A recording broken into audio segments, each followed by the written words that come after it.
The number 7 team in the country was Minnesota, and what we love about Minnesota is their right side attack. They have one of the best opposites we've ever seen play collegiately. Stephanie Samedy, 5-time All-American, 2-time Big Ten Player of the Year. Jalen, you've played against her a lot. What stands out about how she played as an opposite? Yeah, I think she has really good vision and range, hit the ball all over the place. She hits the ball in a lot, and I know that just sounds very like elementary, but I think even if you ask the rest of the coaches on the panel, like volleyball games are usually lost, not won. And the way you can quickly lose volleyball games is start hitting the ball out of bounds. So I think Samedy always does a pretty good job, and I think Hugh in general does a great job of kind of training, hey, we're going to serve it in, hit it in. And that's one thing she does, but you can just kind of see the array of range and shots she has. Just like Ryan's group, she can attack you from in the front row and in the back row. And she's great in transition on D balls or reds, whichever one you call them. Yeah, I mean, I haven't been involved with women's volleyball a long time, but she's got to be one of the best, if not the best player we coached against the last 4 years.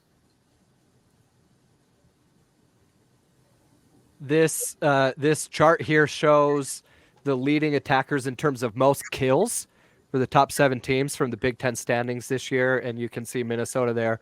Most kills on the team was opposite, but you can see from Nebraska all the way down to Illinois, their opposite was one of the top 2 leading killers on the team. And I think that's another shift that we're seeing right over the past handful of years is the importance of right side attackers. Luca, it was clearly important for you guys in Tokyo with Team USA. You had 2 amazing right side attackers. Can you talk a little bit about that shift and the importance of that right side attack that we're seeing now? 2 things Jalen just said earlier, you lose games, and like Minnesota girl, she had 6% hitting error, and that's a pretty gnarly thing. You don't get to say that you don't get to see that much very often. That's one thing. So with that helps.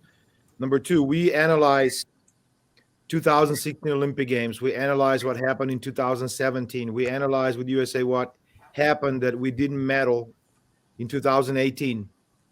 And it was obvious that other teams are gaining on us because they have these monster opposites that we don't have, which is absolutely fine with us. And those are winning matches for them. And that's where was the biggest discrepancy between us being silver and gold medal. So we knew there's 2 things we got to do. We got to be much better hitting out of system, and we need opposites that are going to kill at the higher rate, especially back row. We are always really good hitting high 400 on a red, which is pretty gnarly because it's fast. It's hard to defend that. But when it comes to out of system game and having more presence back row, that's where we knew we need to make some major adjustments and strides. And I think we accomplished that. And that was one of the biggest reasons that I think we won gold Olympic medal, besides continuing being one of the best serving teams, being maybe the best serve receive team. We touched a lot of balls, block and defense, but at the end of the day, you got to kill the ball at the high rate on the pins, and that's what we did. And at the Olympics, Annie and Jordan Thompson did that at a very high level, and it definitely helped. So we analyzed, and we saw that the biggest gap between us and Serbia, Italy, Russia, China.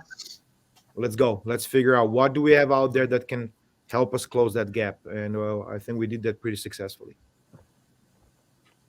Heather, you're not listed on this chart, but your opposite had your team high kills this year. Kenzie, in 2014, you went to the national championship match. Jen Hampson led the team in kills.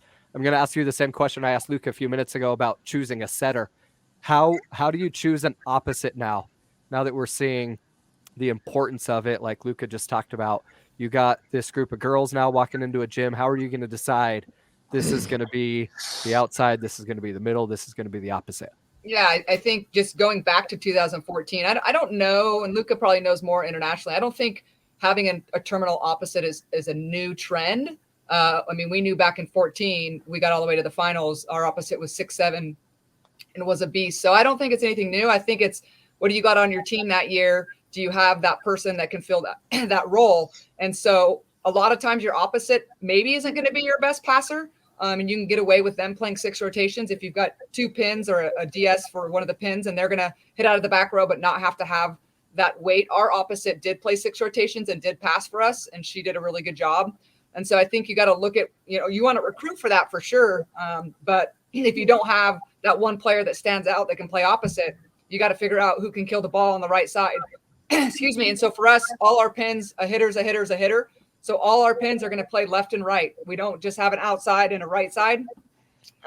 They've got to be able to swing both, because if you're an L1, L2, you've got to be able to hit multiple varieties of shots. So you train them all up and see who can do the job as best, and blocking comes into it a little bit as well. But like Luca said, you got to kill the ball. It's all about killing the ball, and that's how you pick your best player to go. Not best player, but someone who's going to go play in the oppo. And lefties are always nice. They bring a different look. It's hard to scout them. It's hard to scheme against them. It's just different if you don't see it every day in the gym. So a lot of variables can go into how you pick your oppo. And if somebody walks into your gym that is 6'1", 6'2", please do not put them in the middle. Make sure they know how to pass and teach them how to kill the ball in the pin. And if that doesn't pan out, then you can move her in the middle. So that's another advice, because you're going to gain much more having 6'1" or 6'2" on the pin. Jalen, is that correct? I can't agree more, my friend. This drill's on GMS Plus. It's called Gourney's Gauntlet, named after Chris Gourney. Some of you know exactly who I'm talking about, but you essentially write a bunch of attack types on a whiteboard, and when that team successfully gets that type of kill, you cross it off the whiteboard, and first team to have a blank whiteboard wins. And so if you want to emphasize right side attack, you would just write lots of reds on that board, or you could do it with Bics, gaps, ones, whatever. So Heather, I like what you said about everyone hits everything. And there's certainly lots of practice drills and ideas that we can use to emphasize some of that stuff. Dave, can I ask a question? Yep. Kind of in terms of like to piggyback off here, how do you choose an opposite? Can I ask a question to Ryan, since he moved he moved a player of the year from the left to the right? Coach, what, I guess, without giving all the secrets away, what went into that decision? Obviously, I think adding Avery Skinner obviously helped that decision out, but what was the decision-making process in terms of playing Yasi on the right? Because obviously she was very successful for you guys on the left. Yeah, no real secret there that, they're all gone, so we're not going to see it there. I think twofold is one, we were creative and she still played middle back and would transition to right side. So we kept her defense that she improved immensely on.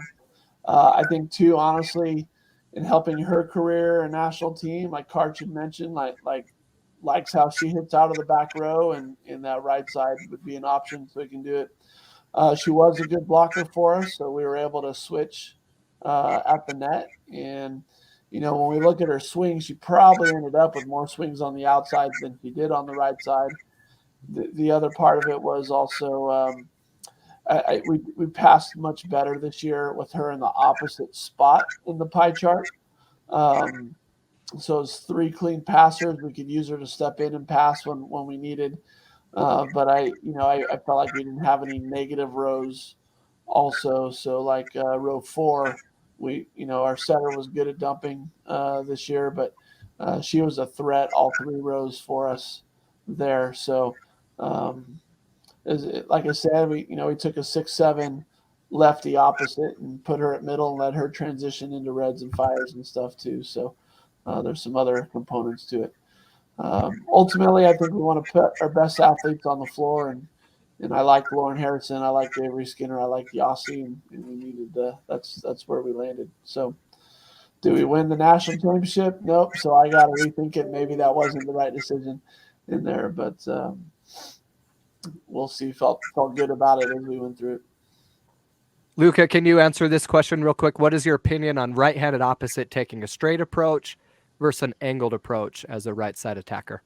Yeah, I don't know. It's so much an opinion, but just like I would say, what science tells us about torque and about all the stuff that you can do, it's much easier for a right-handed opposite, so right-handed attacker on the right side to not take too much of an angle of approach because it's really, really hard to hit down the line. It's much easier that to do for lefty. So you would probably run or walk outside of the sideline and then step in. We like to set the ball a little bit further inside, not to the antenna. And now attacker can have way more range. But you will see in some schools, also internationally, opposites will come at way more angle, but then they do kind of a self-correction with the last two steps, but they end up doing the same thing we're trying to do, kind of being lined up, straight up. So running the outside of the sideline for us right now, they should end up with their shoes on the sideline when they approach, and then jump and go hit the ball with range. With left-hand attacker, that's opposite. They need to get out at the angle, just like for us right-hand attackers on the left side. So yeah, we feel like for all obvious reasons, to be able to create torque, to be able to hit with more range, to have also good line, seam, cross court, you got to be closer to the sideline than having too much angle approach for a right-hand attacker on the right side. Awesome, thanks. The real question is, how does Chris Gourney get a drill named after him? Oh, Jeremiah Larson, is that right?